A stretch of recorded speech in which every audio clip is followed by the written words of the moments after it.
Welcome back to another episode of the Know Your Rights podcast. My name is Alysha P. To my right, we have... Hi, I'm Karl Ferguson. I am a mental health advocate.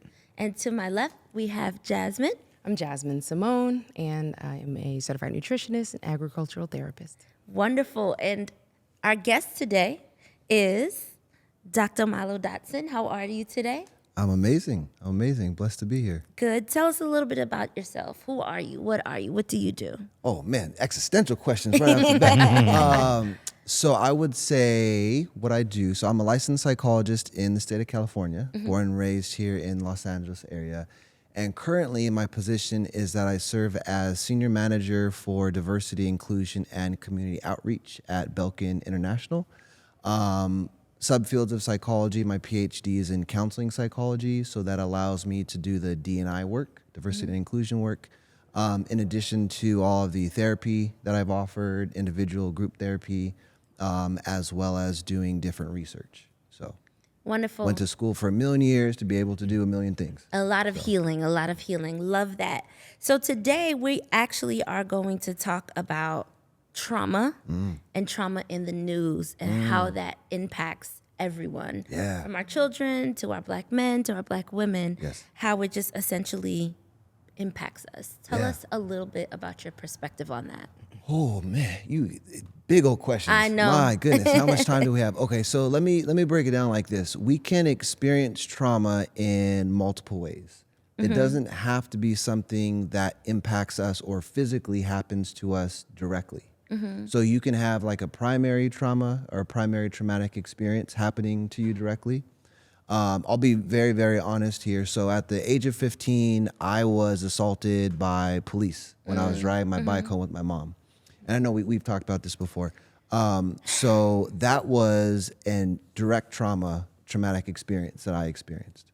So when I think about the work that I do with clients, the work that I get to do with my colleagues, when I'm hearing different experiences that other people have, think about that as a secondary experience of trauma or even vicarious trauma.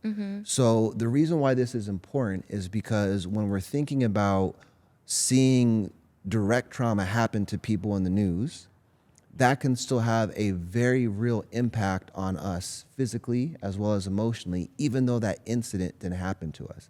Another example I can say is that when I'm providing therapy for folks who may have PTSD, who may have a generalized anxiety disorder, it's really, really necessary for me as a psychologist to monitor my own mental health. Because just like we can be impacted by trauma in the news, I can be impacted by trauma from my clients. Again, Wow, I didn't know that. vicariously. Yeah. And so as we continue to see all the research out there about trauma, the impacts it has on our body, more and more research is coming out to point out that therapists, even medical doctors, have to really monitor ourselves. Very interesting. I never thought that a psychologist could possibly be impacted by the trauma from their patient. I would have never assumed that. And I want to be clear for folks who are thinking almost here in the background, like, oh man, am I making my therapist sad by sharing that? And I want to be very clear that it's an honor to hold space and allow people to feel, allow people to express. Yeah. Right? And so we are choosing to be there to create and to share that space. So if folks are considering sharing a traumatic experience for the first time with a therapist, feeling empowered to do that and not feeling burdened. Clients are never a burden on a therapist when they're wanting to share their traumatic experience. That's a good call out. Thank you for sharing that. Yeah. Thank you for putting clarity on that, as a matter of fact. I wanted to touch on, knowing that we have a certain frequency of murders that happen with black and brown people due to at the hands of police. I wanted to ask you, what do you think the effects are on the mental health of our communities? Just seeing that happen so prevalently.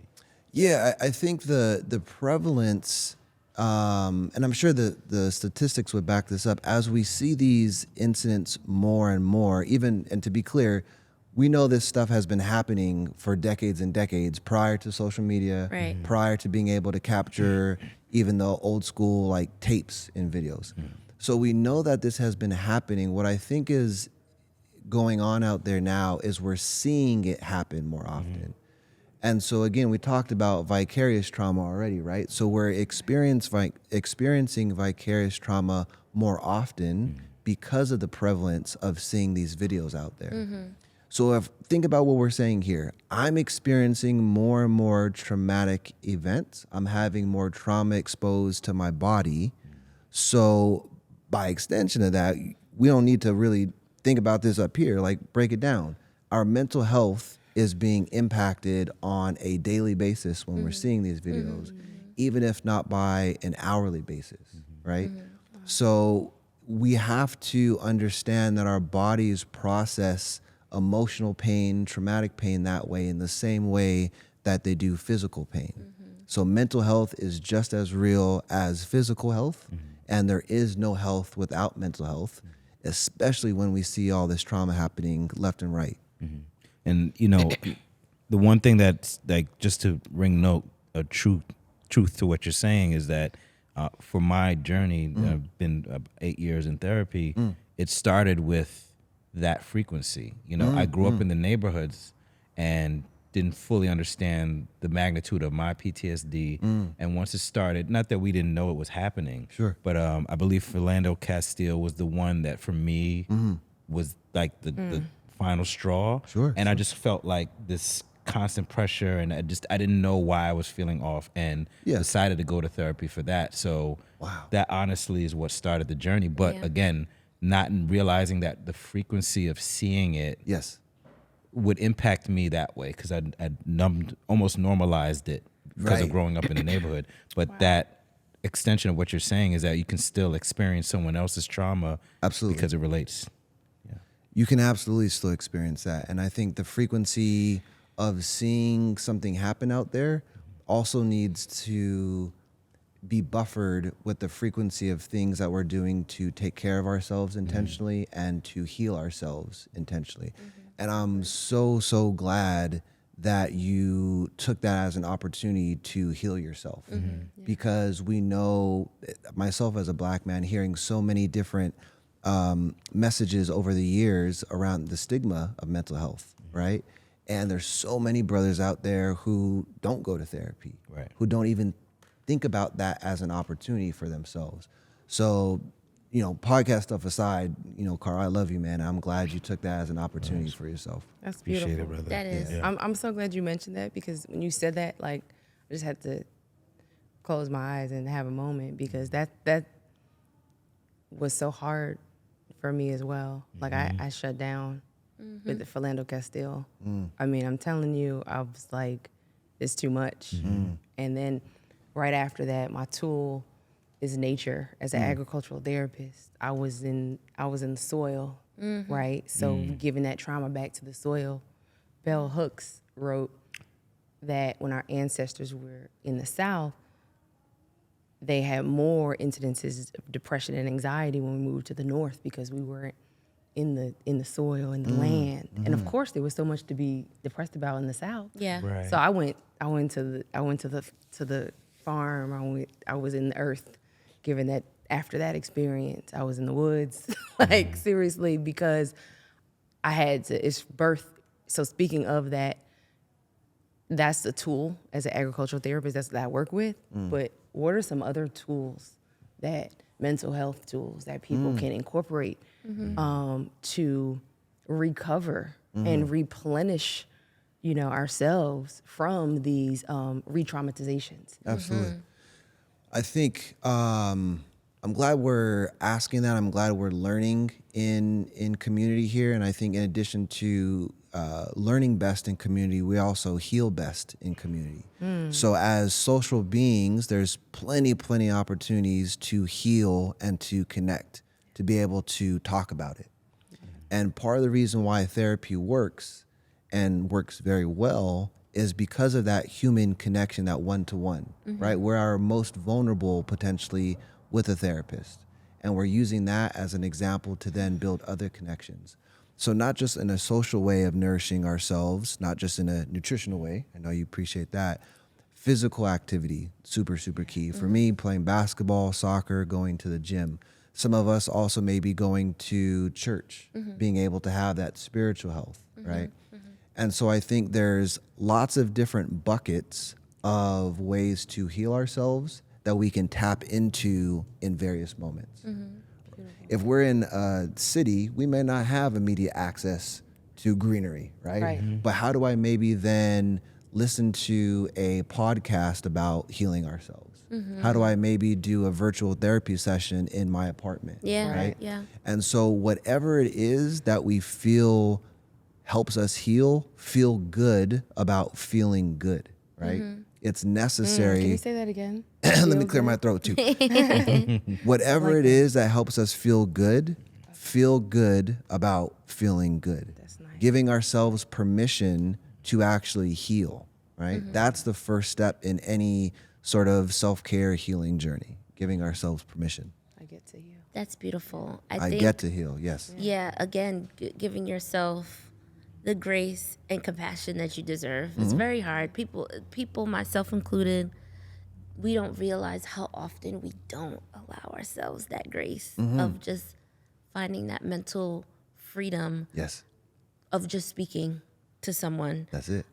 Super important. I think another question that I would have is about more so the recent effects of numbness with seeing so much of this on television. Yeah. Seeing so much of it on social at our fingertips. We're watching these things while we're in bed. With the recent murder of Tyree Nichols, this is one of the first instances since George Floyd's passing that we haven't seen like an outlash of protesting In that same capacity, in the right? same Right, capacity, right? right. Do you think we're becoming numb to it?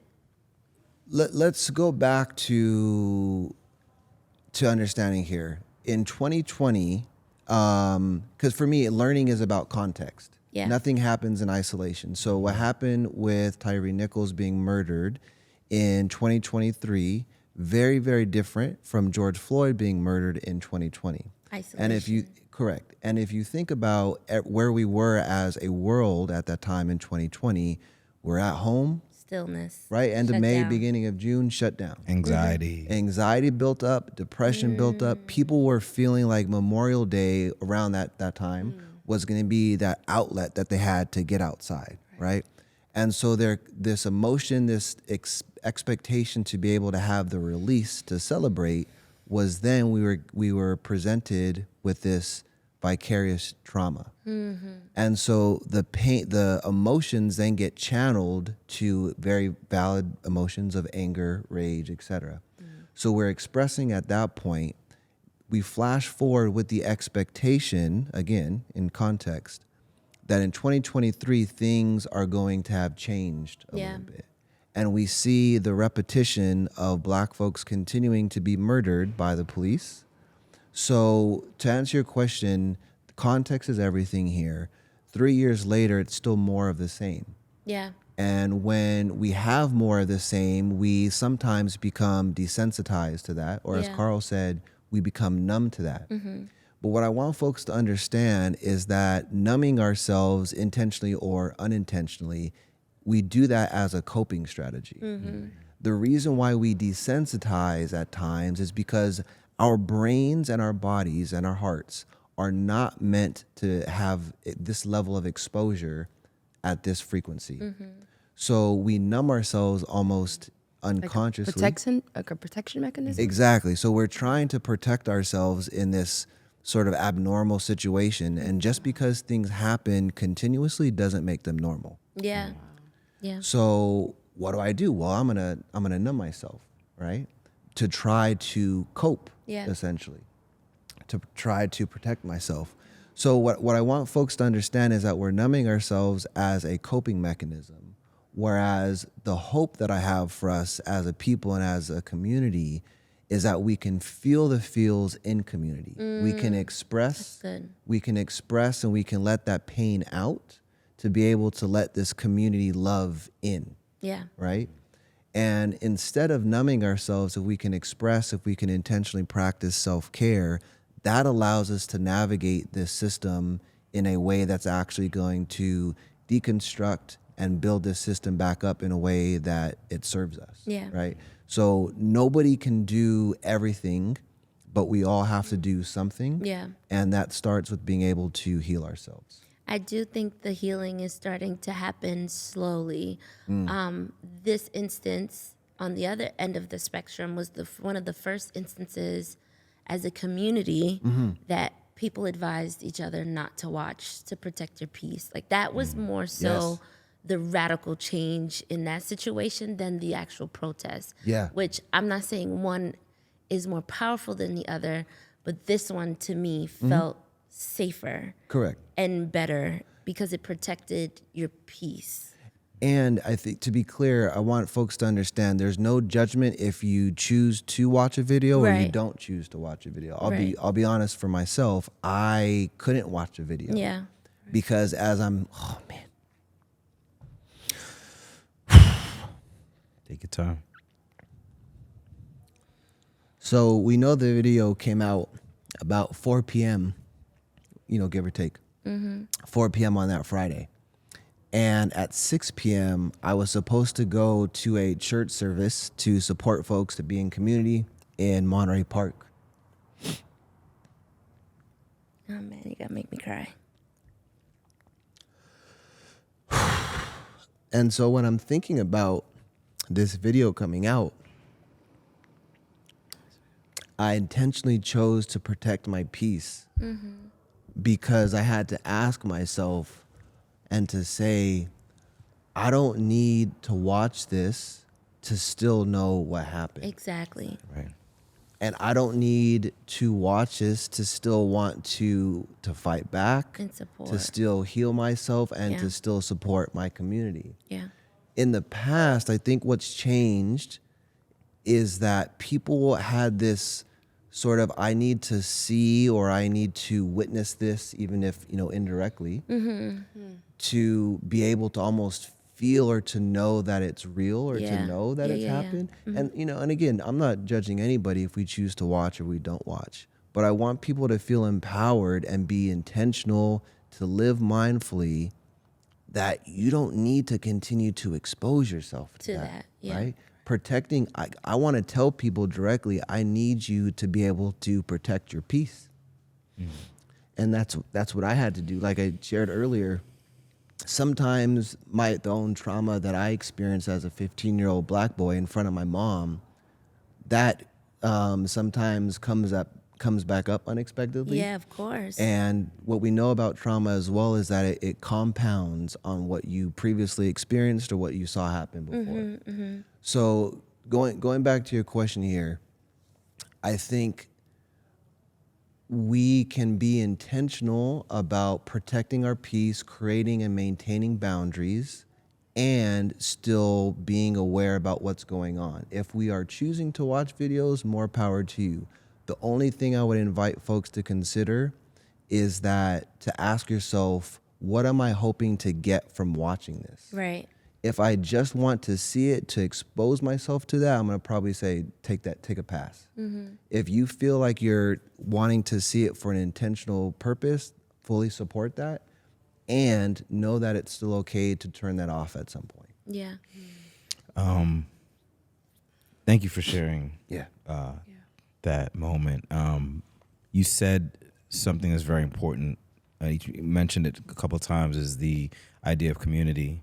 And there's an interesting space that we're in now where it seems like there's so much more isolation in the large numbers, right? Somehow we're all connected but still feel like we're alone. Yeah. And I think that a lot of the digesting that used to happen with situations like this happened in town halls and community gatherings, whether they be churches or what have you. Civil rights movement were on the backs of those gatherings. Yes. That's how information was shared, but most importantly was digested. So you had a space that was safe to go through the emotions. Right. And we don't have that now. Right. So what I would like to ask is, what are some things that you think would help with that, because some of the people that are going through it, myself included, luckily I have therapy Right. To help me figure out ways to channel it. But I think a lot of the problem is that one of the reasons we try to let it pass over us is we don't really have the tools to figure out how to process what we're feeling. Correct. What are some suggestions you may have for that? Yeah, I think the beauty of those outlets that you mentioned, those are still around. Like we can still tap back into those because we know that they've been effective for us in the past and for a lot of us. Sometimes I think the gift and the shortcoming of social media is that we think we can just watch something and feel that dopamine hit right off the bat, and that's not always the case. We need to heal in person, right? Yeah. And sometimes I need community from going to the barbershop, right? I'll tell you that first trip to the barbershop after bans were lifted in California, yo, that was looking like a black lumberjack, and then going to the barbershop to like see the brothers. Oh, that was a beautiful thing. Oh, right? man. So sometimes I need that community. Sometimes I also need to go to church. Sometimes I do just want to scroll through IG, right? So we have the opportunity to create community in different ways. And I just want folks to feel good about identifying, hey, this feels good for me. I have community here. Let me do this. And we can still and should hold the town halls, hold community events where we're all coming together. Lots of ways to do it, and no one way is better than the other. Just being able to continue to pursue our joy. You know, Dr. Milo, what I'm hearing you say when you say that is that people can be empowered Yes. to identify the tool that they're using, and that in itself can be therapeutic. Yeah. Like at this moment, I'm holding space. I'm going to this family gathering for the purpose of community. Yes. And just even acknowledging why we're doing certain things can be healing in itself. That's what I took from what you just said. Yeah, thank you for taking that. That sounded like, oh yeah, I was saying that. Yeah. Thank you for that. I think the learnings of this episode today is the learnings are feel and be comfortable with feeling. Yes. Be also comfortable in speaking about your feelings. Yes. And creating community. Yes. And in that community, you'd be able to heal. Through all of those three things, you will be able to heal. Yes. And it's a process, and it's a slow process, but at least we're starting the process through communication and talking and feeling. Absolutely. That's it. And starting with grace and giving ourselves permission to feel the feels. Yes, absolutely. Well, Dr. Milo, thank you so much for being so transparent, vulnerable, honest with us. I think these conversations are so helpful, especially for Black men who are continuously seeing Black men murdered, just scrolling on a phone or turning on the TV. So we appreciate the vulnerability that gives space and makes space for Black men to identify and feel what you feel through you. So thank you for that. I appreciate that. And thank you for watching another episode of the Know Your Rights Camp podcast. And if you want to know more about what we're doing, please visit knowyourrightscamp.org. Till next time.